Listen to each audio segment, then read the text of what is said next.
他曾经以凡人之躯比肩神明，现如今已是众多人心目中唯一的超级英雄。我相信大家已经猜到我说的是谁，没错，那个男人正是钢铁侠。对于漫威迷来说，复联4最感人的一幕莫过于托尼打响指，而电影最大的遗憾也是如此。然而你可能不知道的是，漫威其实早在2008年上映的《钢铁侠1》里就已经暗示托尼会在复联4中死去。也许现在会有很多人说我信口雌黄，但等你看完这个视频之后，可能也会认同我的观点。相信一些漫威老粉对钢铁侠1已经倒背如流了，但这部影片实际上还隐藏着许多细节。就拿背景音乐来讲，钢铁侠1开头的 BGM 是 Back in Black。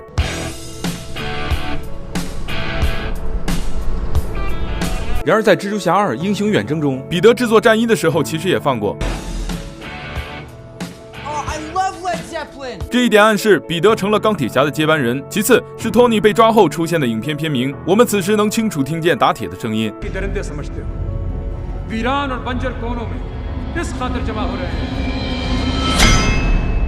而在复联4的片尾彩蛋中，又出现了同样的打铁声。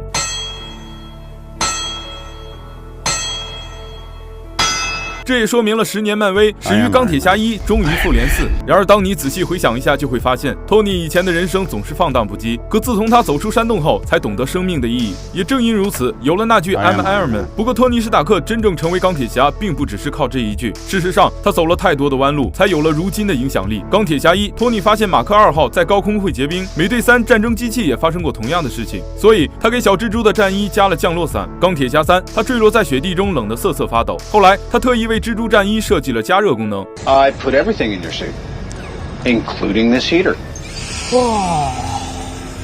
其次是托尼从十界帮中逃出来后，却依旧在沙漠中走了很久才得以获救。至此，他就给小蜘蛛的战衣增加了通讯功能，以便能通过战衣与彼得进行通话。不仅如此，他还在战衣上装了 GPS。众所周知，小蜘蛛后面故意把它拆了。然而你有没有发现，托尼给蜘蛛战衣设计的每个功能，几乎都是他曾经走过的弯路。或许他害怕这种事情再一次发生，所以才设计了这些功能。毕竟小蜘蛛是他的干儿子，在复联3里，两人的感情也表现得淋漓尽致。I don't want to go. I don't want to go, sir. Please, please, I don't want to go. I don't want to go.